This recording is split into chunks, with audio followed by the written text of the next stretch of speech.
hope I can be heard. Is this coming through this fine? Good.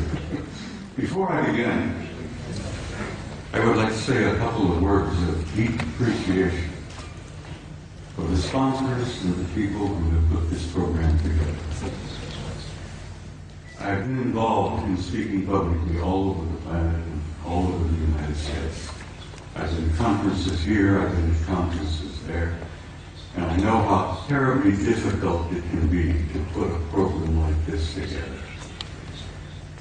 And I have to say, I have tremendous respect and admiration for the people who've done this. Most of all, I respect their courage for dealing with a subject like this, where most of the elite leadership and the power groups of the world want this subject to go away.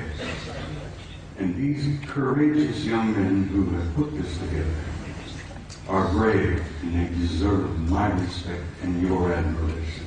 And I want to say I thank you because I know what you've done.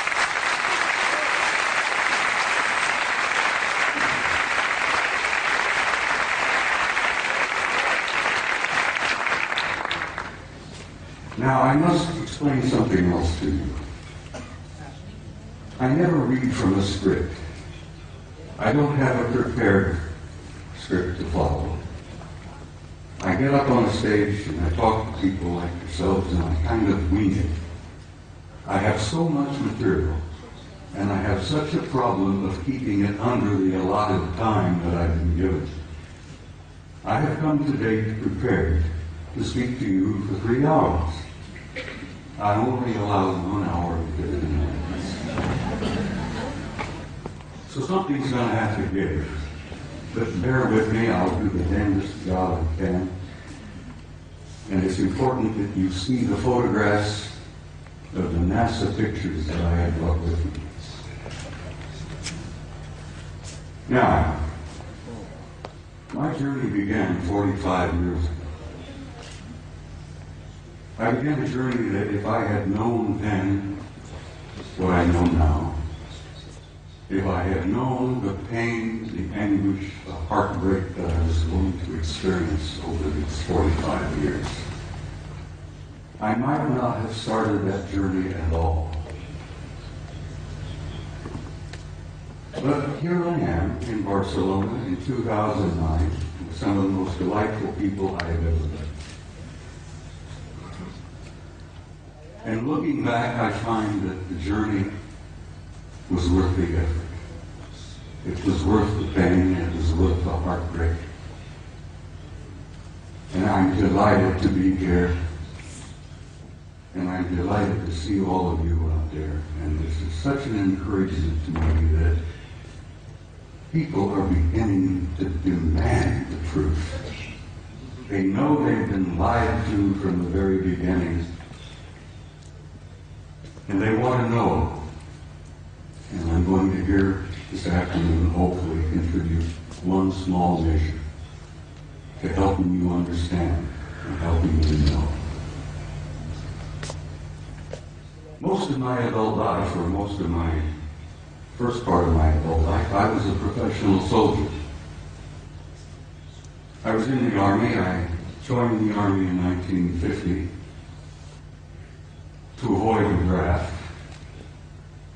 Ended up going to Officers Candidate School, and so help me God, while I was going to OCS at Fort Riley, Kansas, the North Koreans invaded South Korea, and the next thing I know, I'm on the front lines of Korea being shot at by a bunch of pissed-off Chinese and North Koreans who tried to kill me.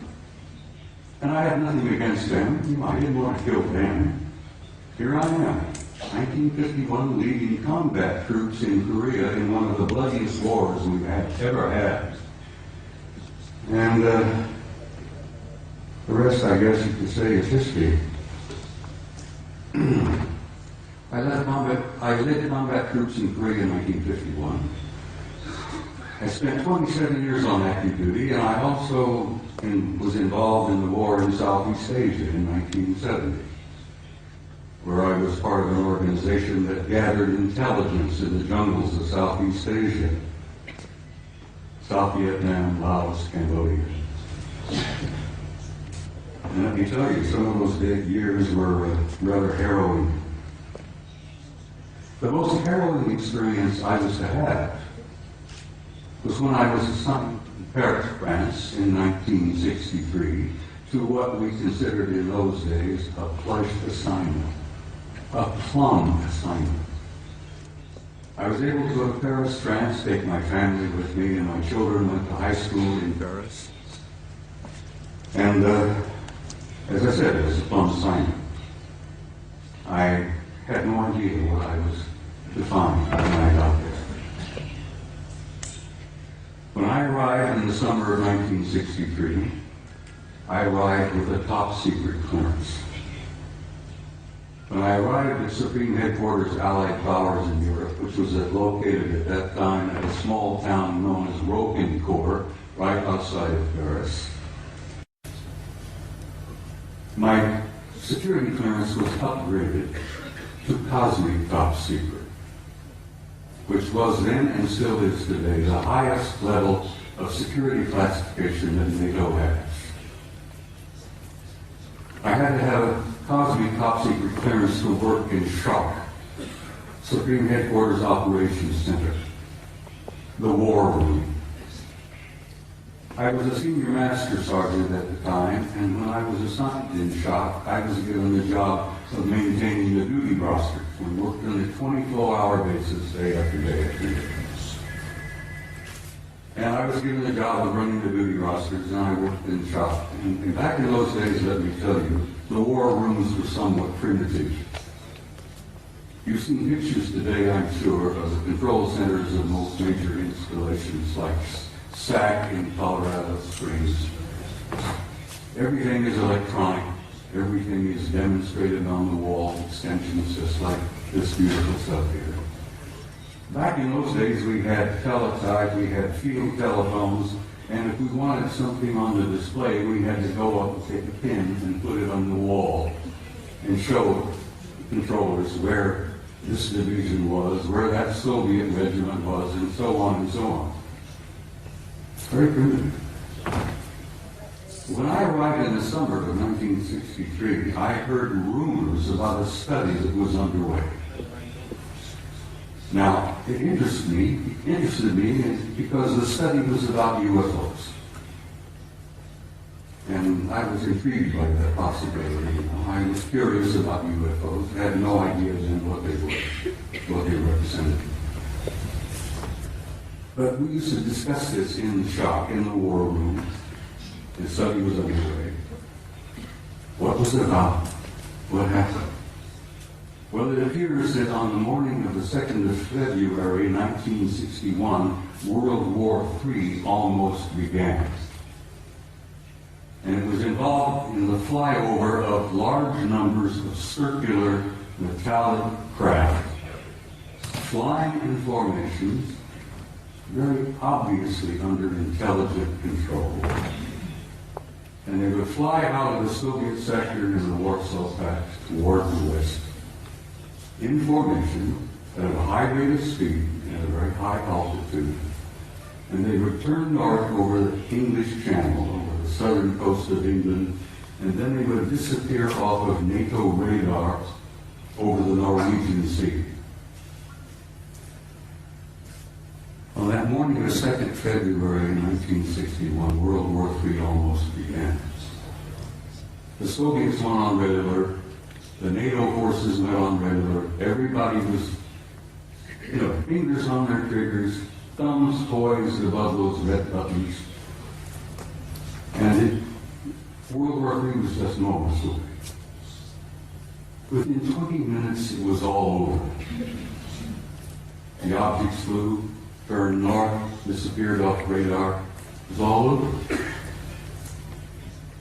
After this event occurred, a British Air Marshal by the name of Sir Thomas Pike, who was a Deputy Supreme Allied Commander in Europe at that time. He was the deputy to my boss, General Lyman Lendisser, an American four-star general who was known as SACEUR, Supreme Allied Commander in Europe. Air Marshal Pike says, I've had enough of this. These objects have been showing up regularly from time to time. And as I said, they almost triggered a war. Air Marshal Pike said, we're going to have to come to terms and find out what the hell's going on here. I want to know. So he began a study. He initiated a study in SHAPE headquarters that was to last 3 years. They published it and they issued it in the summer of 1964 while I was there working in the war room. They titled it An Assessment, an evaluation of a possible military threat to Allied forces in Europe.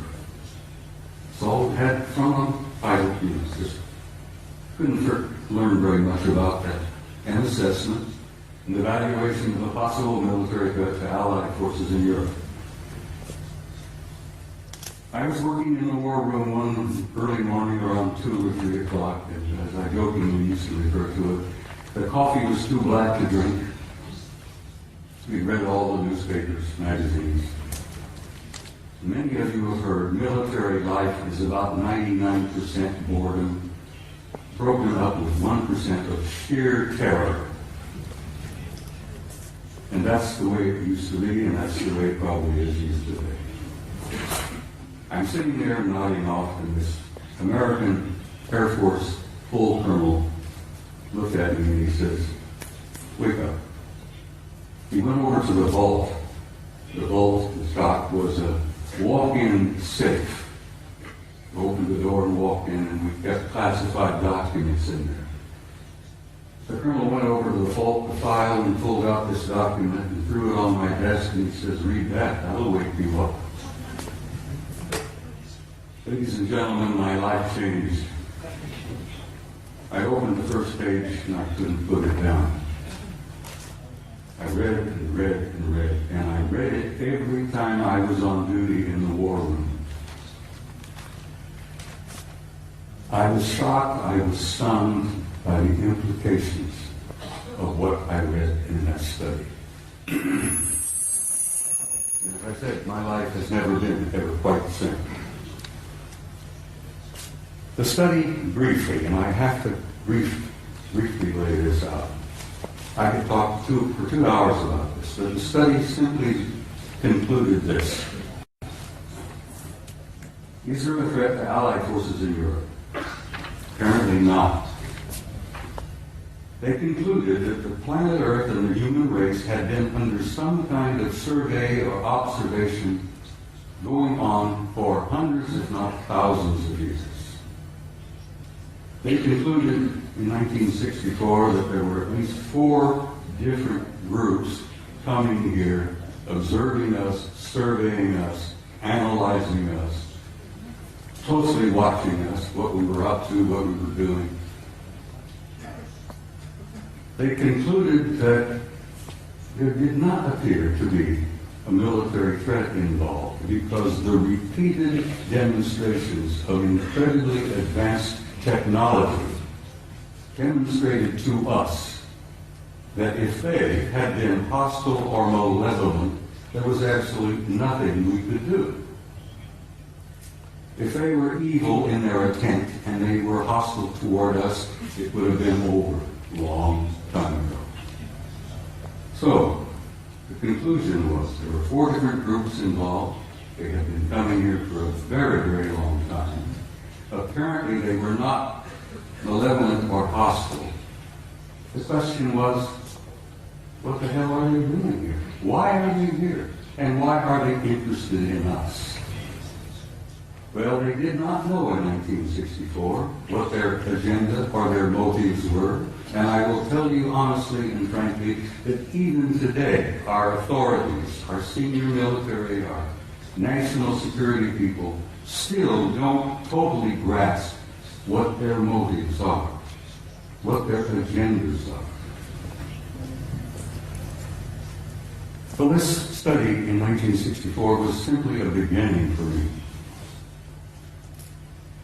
As I said, I was never quite be the same again. As I jokingly say, I used to be a normal human being. And after I read that study and launched on my 45 years of research, I lost all aspects of normality.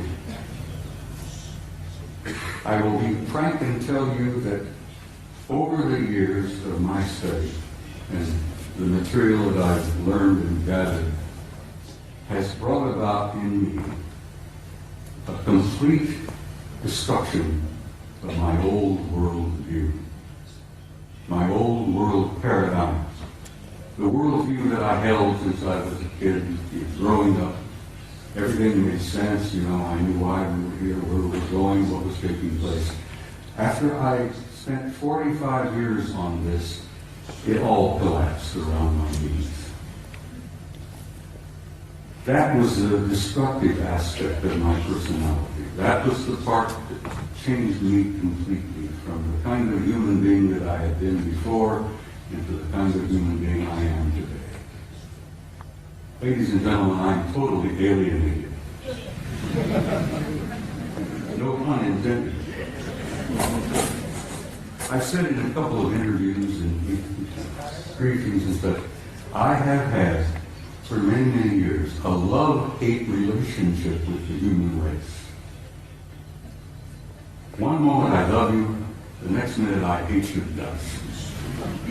One minute I adore you for your potential and the beauty of your music and your literature and your art, and the next minute I'm saying, to hell with all of you, blow them up, let them blow themselves up, clean the planet off, get rid of them.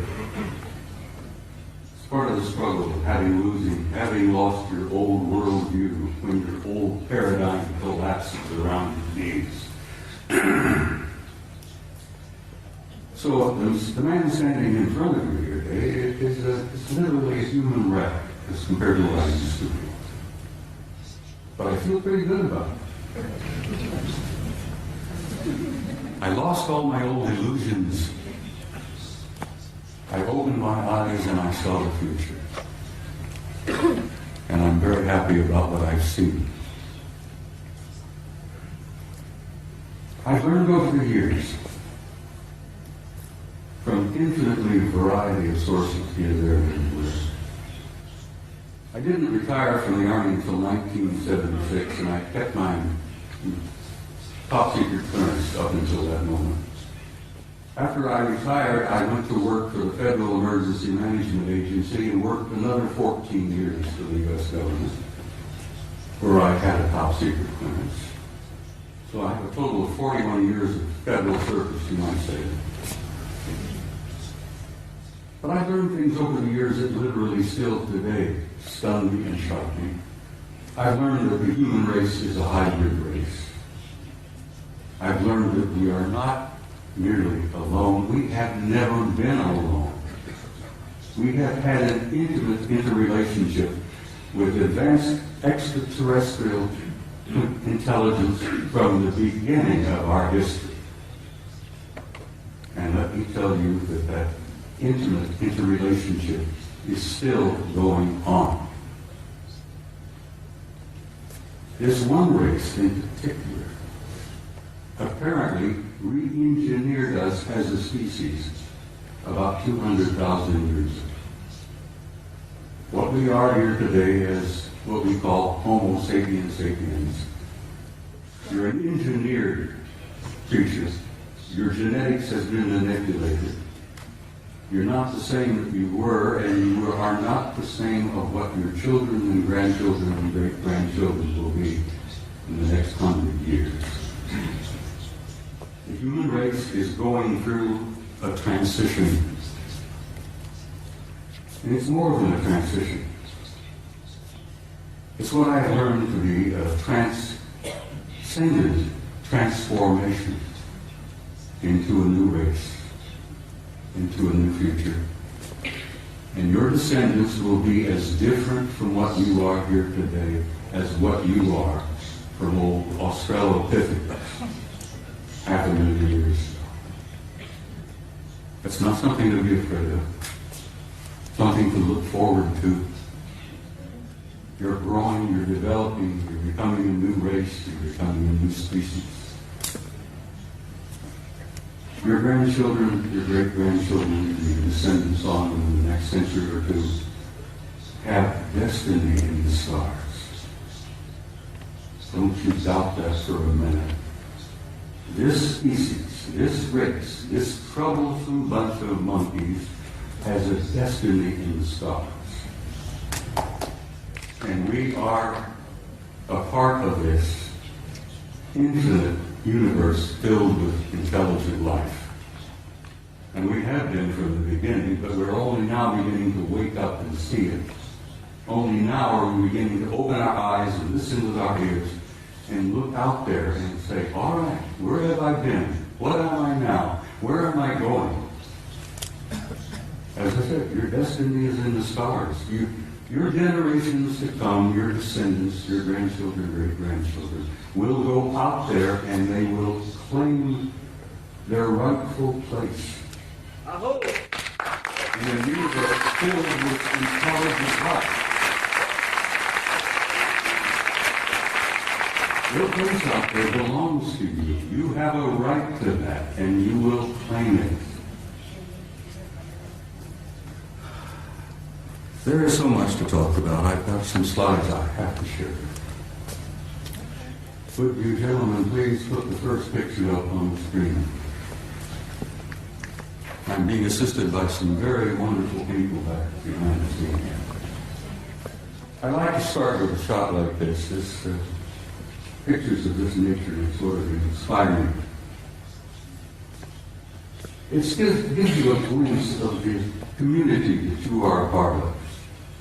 A little glimpse of the stars out there, the nebulae. That's where you're from, and that's where you're going home again to. It's where you belong. Next picture, please.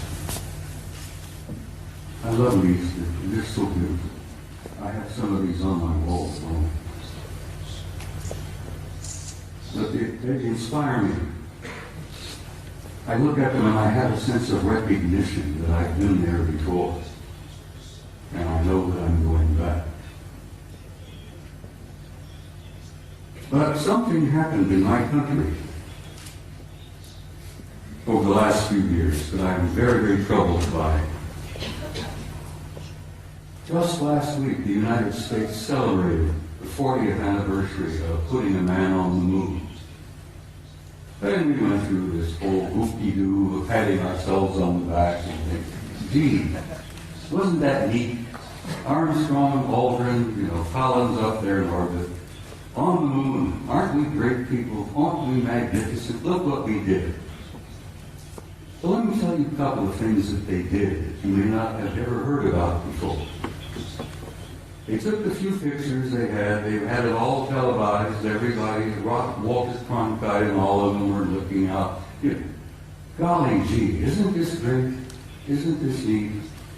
You got a couple of guys on the moon. Ladies and gentlemen, my government, NASA, NASA, which many of us in the United States say stands for never a straight answer, proceeded to erase 40 rolls of film of the Apollo program. The flight to the moon, the flight around the moon, the landings on the moon, the walking guys here and there. They erased, for Christ's sake, 40 rolls of film of those events. Now we're talking about several thousand individual frames that were taken that the so-called authorities determined you did not have a right to see. Oh, they were disruptive, socially unacceptable, politically unacceptable. I become furious. I'm a retired command sergeant major. I was never famous for having a lot of patience. The idea when I found out that they had erased 40 rolls of film involving several thousand individual shots about what really happened up there, I became so furious that I could have punched the director of NASA in the nose. I try to be, I'm not a dangerous man. I like to tell people that Like Henry Higgins in My Fair Lady, I have the milk of human kindness by the quart in every vein. So I really am a gentle man. But I have the capability, the potential of being rather dangerous and violent. And these lies and these cover-ups that I've learned about firsthand over the years literally infuriate me. And I hope it infuriates you, because these authorities, these nitwits in high positions of power, who are proceeding to spend all the money that the American people make for their own use, for their own private programs, and then lie through their teeth about what the truth really is. Well, thanks to the idea that there were a few employees in NASA 40 years ago, even today, there are some good people working there, decent people, honest people. I have some film that they preserved that was not destroyed. Gentlemen, put up the next picture for me.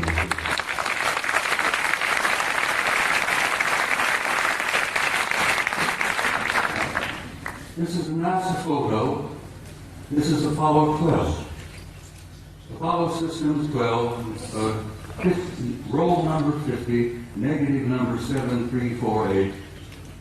They were flying over the moon before they landed. They went into orbit around the moon. As many of you, I'm sure, if you know the system, you know the procedure.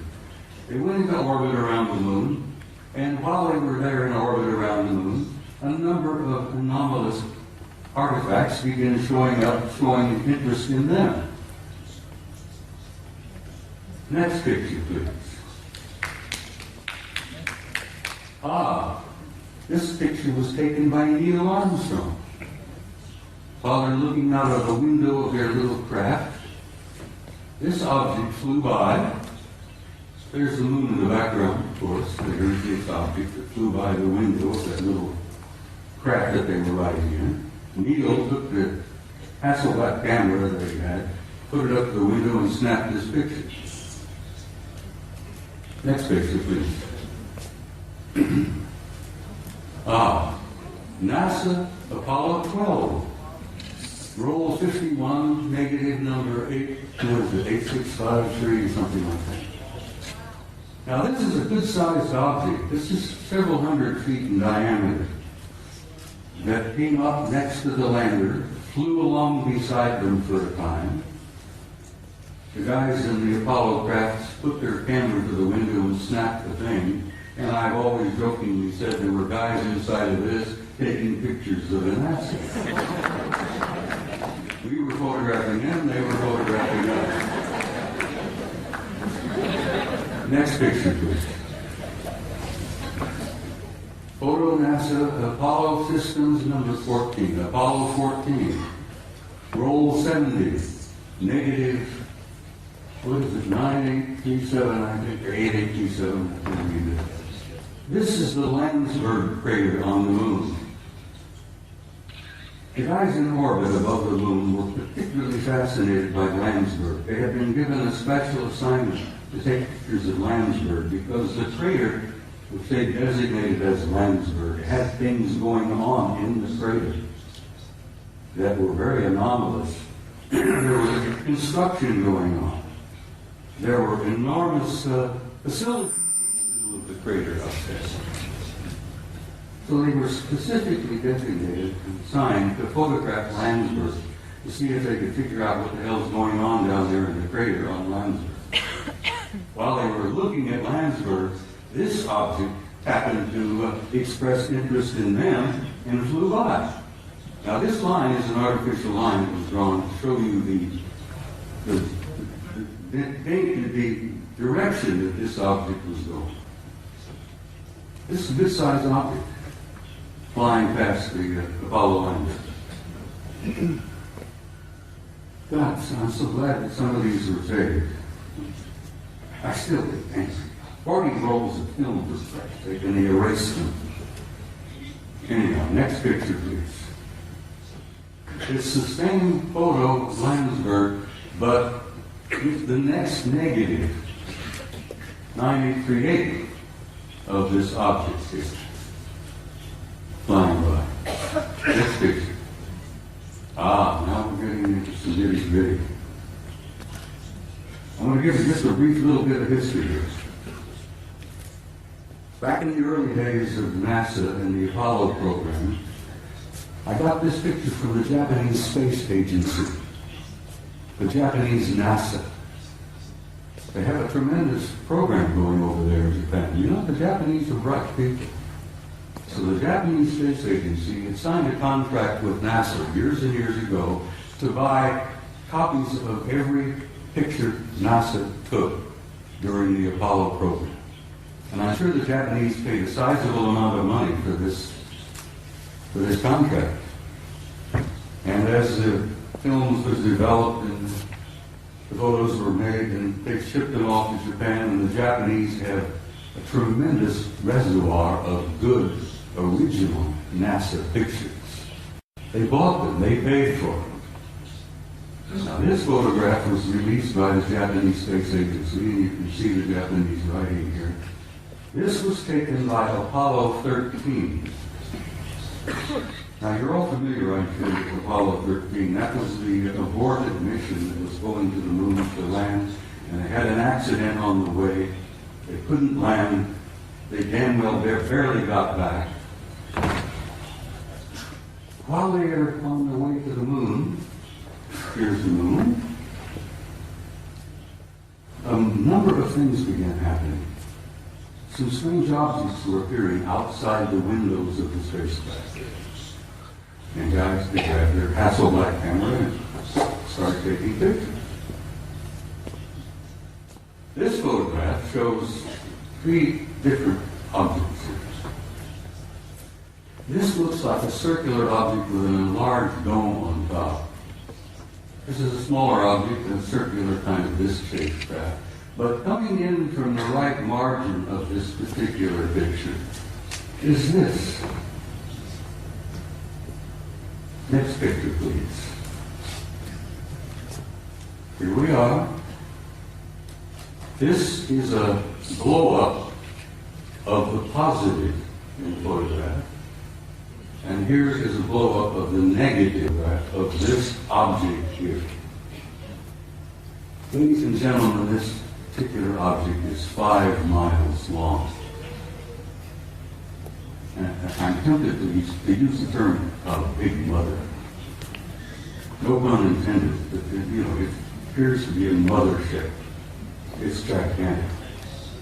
5 miles long. And here these NASA guys are up there in this little cramped Apollo capsule, and they look out their window and they see something that's 5 miles long. Shakes them up a little bit. When they got back to NASA with these pictures, that shook them up a hell of a lot. Next picture, please. This is the next sequence. Here, this large mother has moved into the middle of the frame, and something else has shown up over here, which has been estimated to be 2 miles long. But this really upset the guys.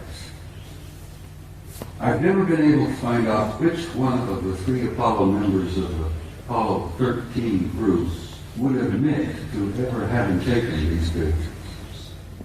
Because as you know, the Apollo astronauts were threatened with their lives. I kid you not, they were threatened seriously. They even threatened their families if they ever divulged any of the information that they knew. Next photo, please. Now, here we are. Here's the big mother. Here's the other one, 2 miles long. Here's a picture of the positive. This is the negative.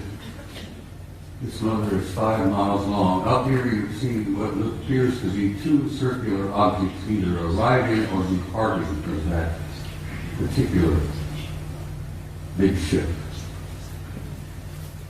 I can almost understand why the authorities in NASA, why the authorities in the space program didn't want this information to come out. They were frightened. They were stunned. They couldn't deal with it themselves, and they figured If they couldn't handle it, you couldn't handle it. There would be social disruption, I believe is one of the terms they used. They would disturb the body politic, I believe the term they used. So they clamped the lid down on this, and it's still down, and it's going to stay down, I'm afraid, for some time yet. Until people like yourselves and people like me and the rest of them here on the stage, by pushing and prodding and chipping away at this lie and this secrecy, eventually we will succeed. And don't you doubt that for a minute.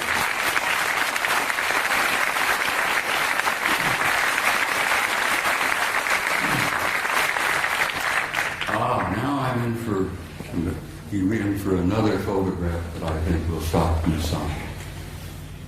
In 1980, NASA, never a straight answer, launched the Voyager program to Saturn.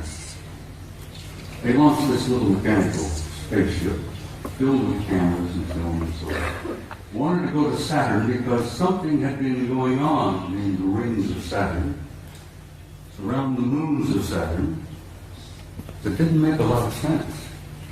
Some anomalous events were taking place in Saturn, near Saturn, at Saturn. So they launched the Voyager in 1980. The pictures they got back from Voyager was so stunning and so shocking that they just locked them up in the safe. Fortunately, I met and developed a friendship with a retired NASA scientist by the name of Norman Bergman. Norman Bergman worked for NASA for about 30 years. He was a technician, a scientist on the Voyager program to Saturn in 1980. Norman decided, after waiting a number of years, for NASA and the authorities to be candid and honest and forthright and tell us what they really found up at Saturn. And Norman got so frustrated he wrote a book. Now, he couldn't get it published in the United States. No American publishing house would even touch it. Norman Bergman had to go to Scotland, for God's sake, to Aberdeen to get his book published. And he did publish it. He did succeed. He got his book. It's a piece of genius. It's a beautiful piece of work. And the things that they photographed near Saturn appeared in print for the first time. This is the A-ring of Saturn. And you're all familiar with what Saturn looks like. It's a beautiful planet. It's giant. It's a big one. But it's got rings all around. Well, this is the A-ring, and here is an object that is self-luminous, obviously artificial, larger than our moon, that seems to be moving all around throughout the rings of Saturn among the moons of Saturn. And Saturn's got a couple of dozen moons. This object here, as I said, larger than our moon, moving all around, apparently under intelligent control in the rings of Saturn. Now, try for a moment, if you can, to imagine a kind of a technology that is capable of constructing something larger than our moon, that's artificial, that moves around wherever it wishes to go, that's probably got several thousand guys inside. That is shocking to some people. Next picture, please. This is a piece de resistance, I guess is the French thing. Here you have another self-luminous, artificially constructed object, circular in shape, larger than our moon, that is also moving here, there, and everywhere throughout the rings of Saturn and among the moons of Saturn. You know, there's got to be intelligence at work.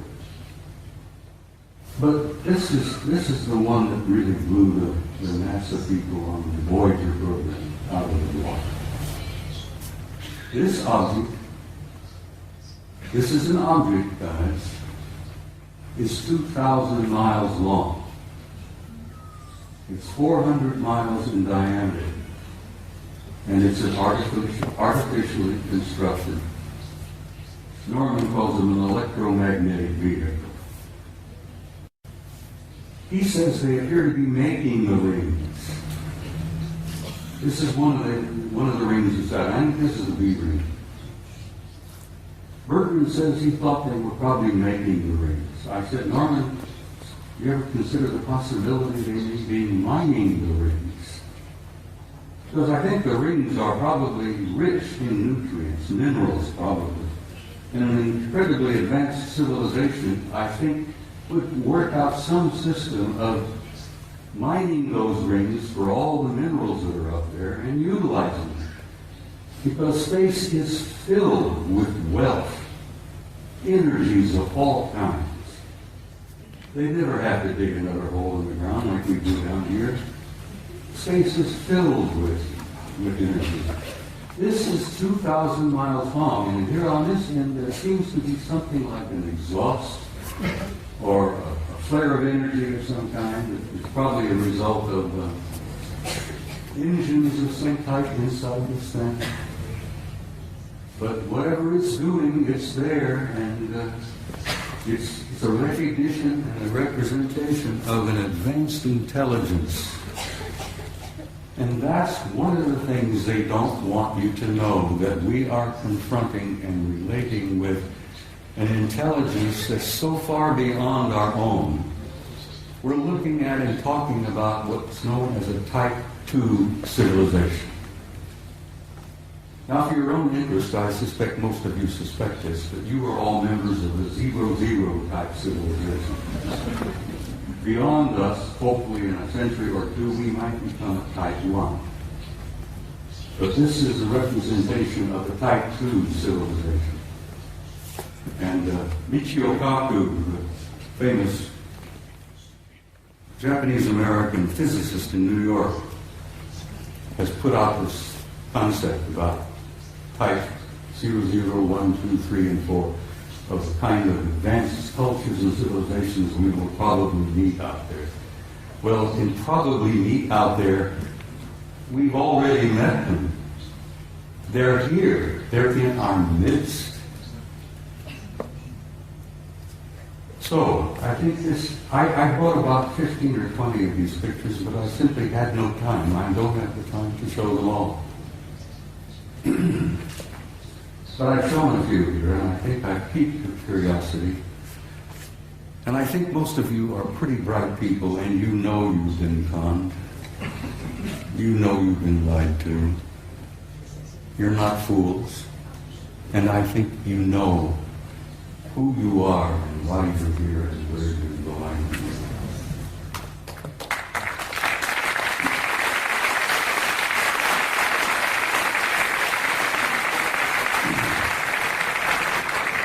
Next photograph, please. This is a photograph taken by our Mariner space vehicle that we launched back a number of years ago. This is a picture of a facility on the surface of Mars. Now, this facility is located on the equator, and it's on the surface. And those of us who studied it, we discuss it with each other, we call it the airport. And I said, this is the parking lot.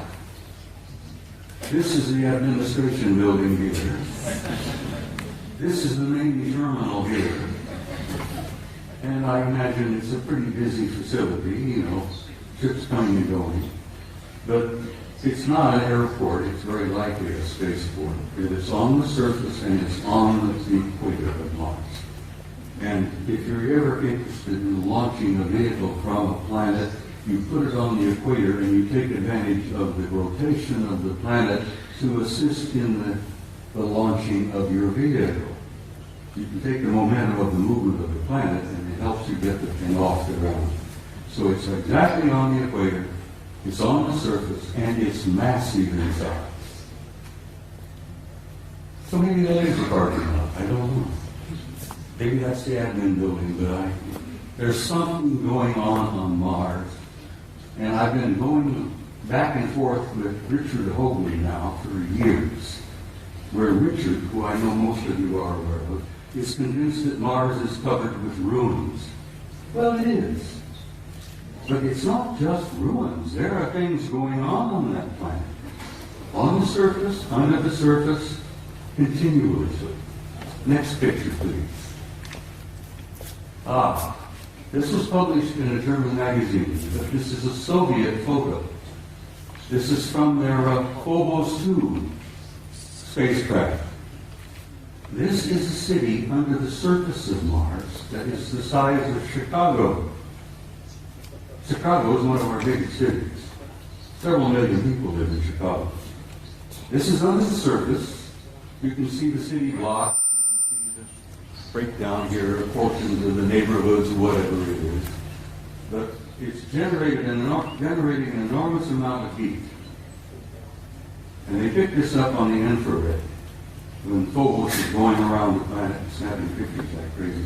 And the Soviets were pretty open about releasing some of their photos, contrary to the United States, where lying has become a fine art. Don't get me started on my politicians. Phobos 2, city on Mars, under the surface. You can see the streets, Broadway, First Avenue, whatever. People have said, well, who was there? And I says, for God's sake, it's the Martians who were there. What a silly question to ask. Who's there? Let's go there.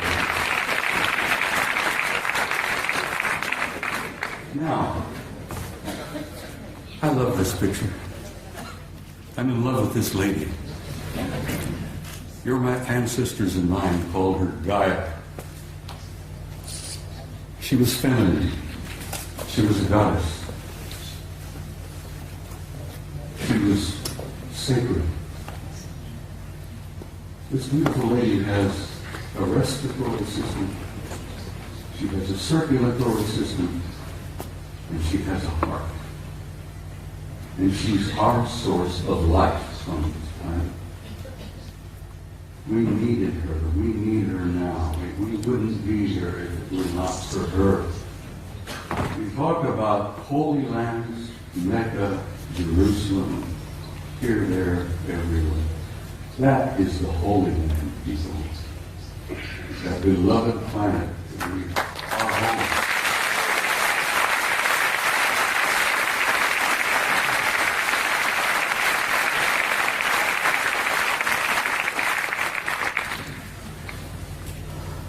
Next picture, please.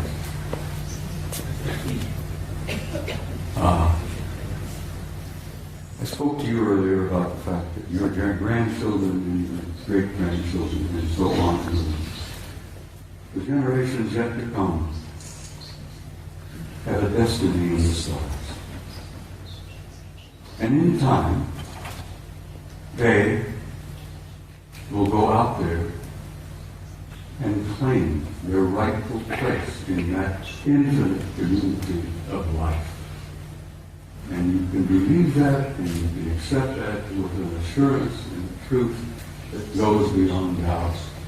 The destiny of this species and this race, this troublesome clan of monkeys, is in the stars.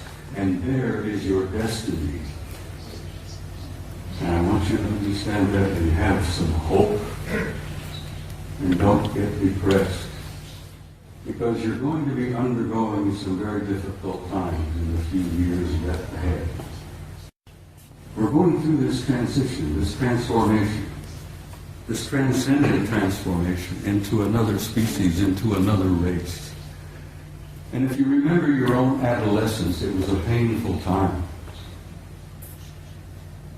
The species, the race is going through adolescence. But we're not alone. We're being helped. We have family out there that's helping us. And they've been helping us for a long time. They've been trying to encourage us and nourish us and try to point the right direction for us to go. Because we are troublesome adolescent children.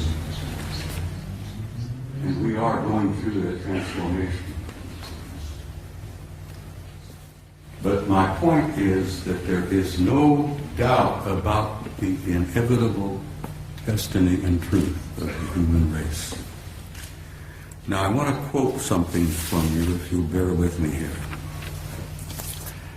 One of my favorite authors, poets, was a man I've admired for years, Count Leo Tolstoy.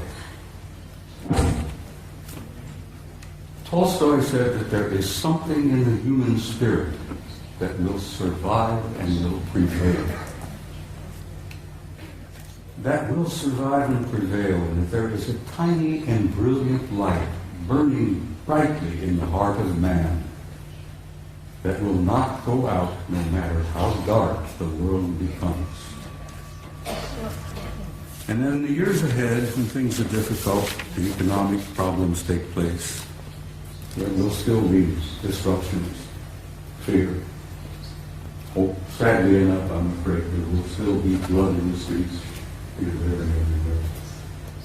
This coming out of adolescence is not an easy process. But then, what do you do when you reach beyond adolescence? You reach adulthood. You grow up. And we're growing up.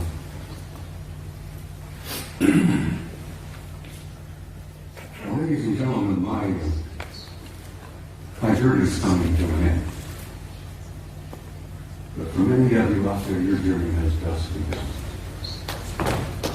And I want to say something to you before I leave the stage this afternoon.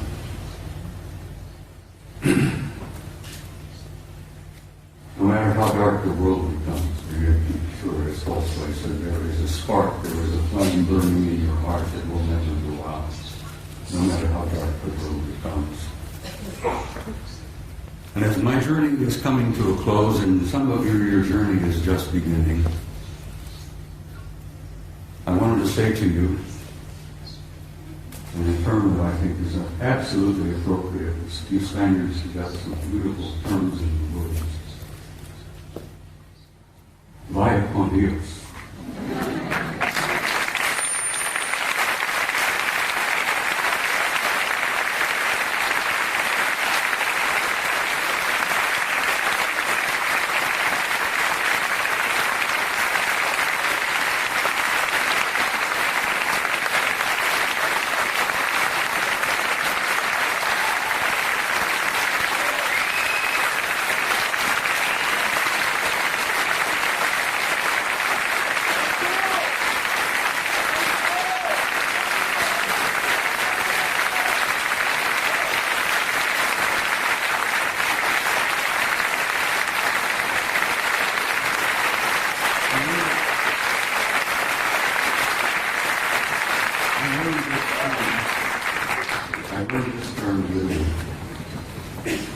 I've never been to Spain before. Italy is one of my places that one of my favorite places. I love Italy. Now I'm learning to love the Spaniards. In Italian, I learned to say this, and I will say it to you. And I understand you know the meaning of it, but it's very small. In closing, I want to say to you all, ti amo.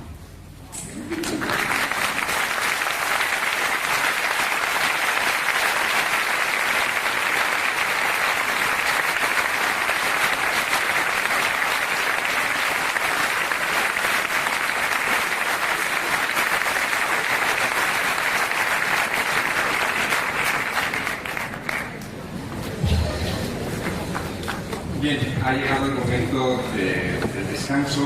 Sí quería comentarles que justo... I'm Carrie Cassidy from Project Camelot. This is Henry Deacon. You need a microphone if you want to...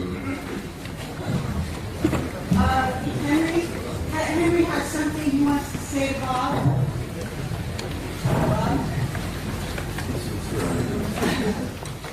This is Henry Deacon. Excuse me. And we just want to say something here. This is Henry Deacon from Project Camelot, for those of you who are familiar with our website. And he's here today, and he's here at the conference. He has something he'd like to say to Bob. About Mars. About Mars. I just, I don't have any words, but Bob has expressed everything that I would have said. I can confirm it because I've been working in top secret for 30 years. Above top secret. We've shared a common background. But I just met him recently here. And I can only say that, yes, there's life on Mars. There are bases on Mars. I've been there. And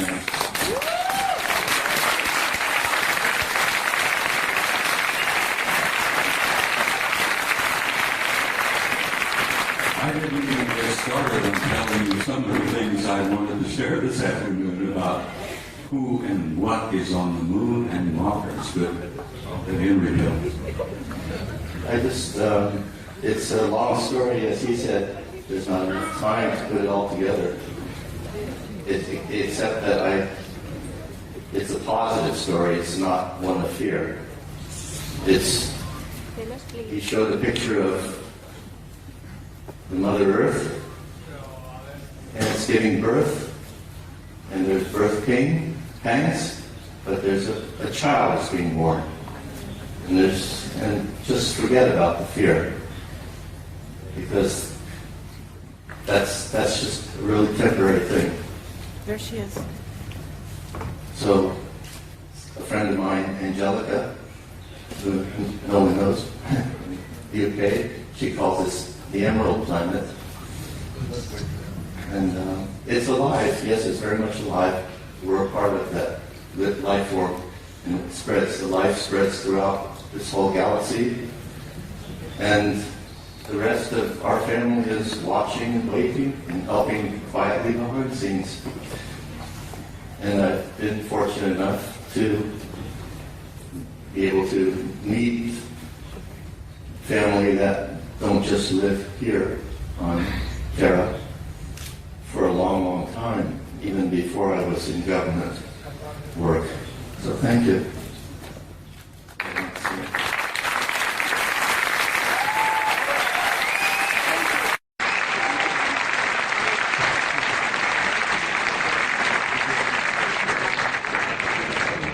Ladies and There's gentlemen, no, am I still broadcasting? Henry Deacon, for those of you who don't know.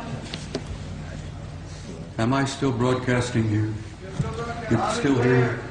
I'm going to ask...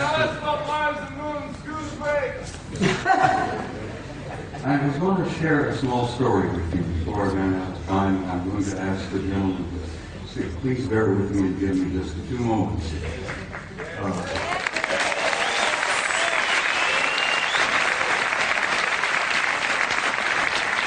With this was over.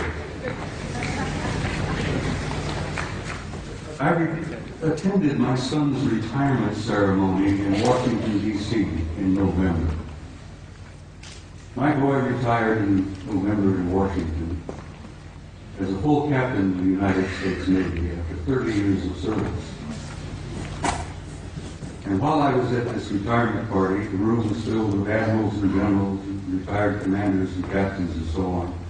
And we all had something cool in our hands, and we were all moving around among each other, amiably and relaxed, you know.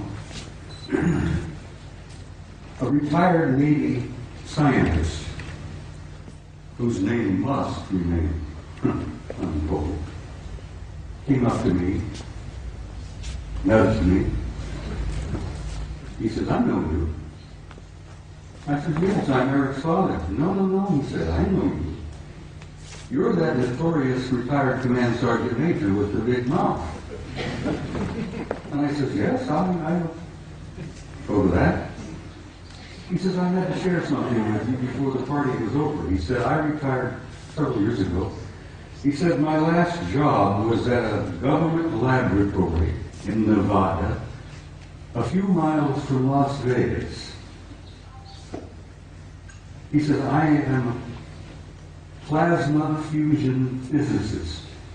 That's my expertise. That's my training, my background, not being a scientist. I go, what? Plasma fusion physicist? He said, yeah, I work at this laboratory outside of Las Vegas. He says, it's not commonly known, but it's a drug secret. He says, I worked 5 years with 2 guys who were not from here. They were from somewhere else. And he says they were delightful people. They were scientists. They were working with us. They were assisting us. They were encouraging us and offering us ideas and possibilities and one thing or another in plasma fusion, which is infinite energy forever. But he says, I got to know them pretty well. And he says, after a couple of years, he said, I went up to one of them and I said, what do you guys really think of us human beings? And this chap from somewhere said, well, since you've asked, we think you are how did they word it? A primitive, savage, and dangerous race. And the scientist said, I had to agree with him. We are. We're a primitive, savage, and dangerous race at the most. The other chap was standing there, who had been listening in. He was also from somewhere. Said, you also smell bad.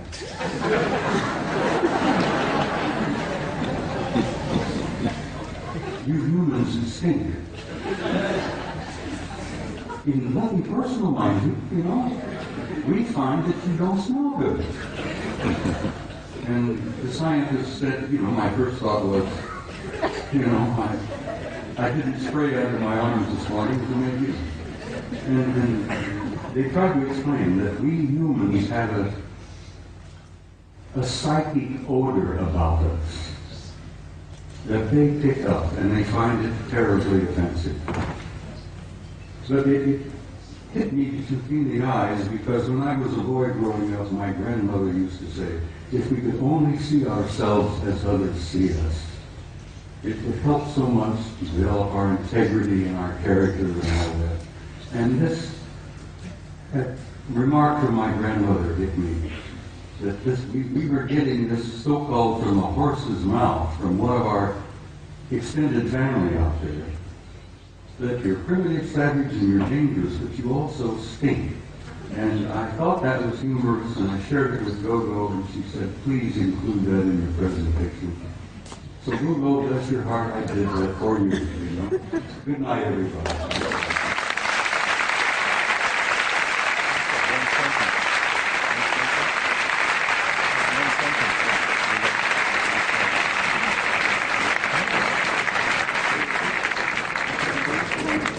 One sentence.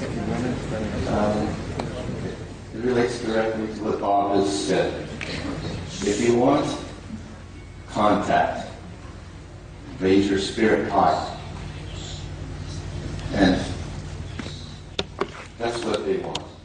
Because they don't want to mix with your savage beasts. It's that simple. Just relax and be happy and work with each other. It's a very simple message.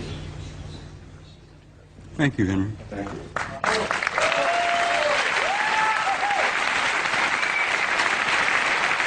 If you want to learn more about Henry Deacon, he is on our site. We have a lot of very long transcripts all about who he is, some of where he worked, and about Mars. We also have a video called Jump Room to Mars, in which David Wilcock and Bill Ryan and I discuss some of what he told us. And we're looking for maybe a 15-minute, maybe a half hour tomorrow when Henry Deacon can address you and maybe tell you some of the details. Thank you.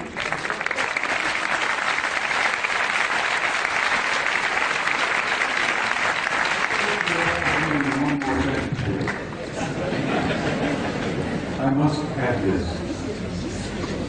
I have traveled all over the planet, and I've spoken at conferences all over the world and all over the United States.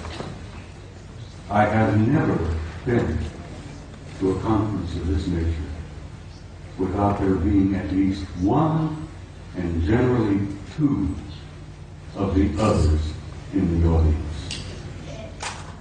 And I wanted you all to think about that and look around you and know that in your midst, I jokingly refer to it, you have good friends in high places, and they're in your midst. And I learned over the years to recognize it. It's your family. Exactly, it's your family. But like Ingo Swann, I've developed the intuitive ability to spot them and recognize them. And now I have them coming up to me in conferences, introducing themselves to me. And there are no limits, Max, no limits.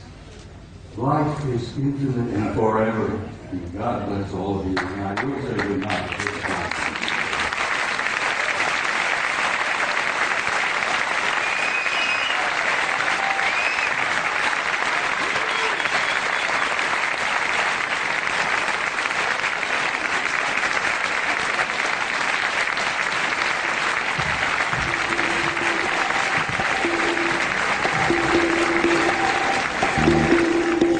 Thank you.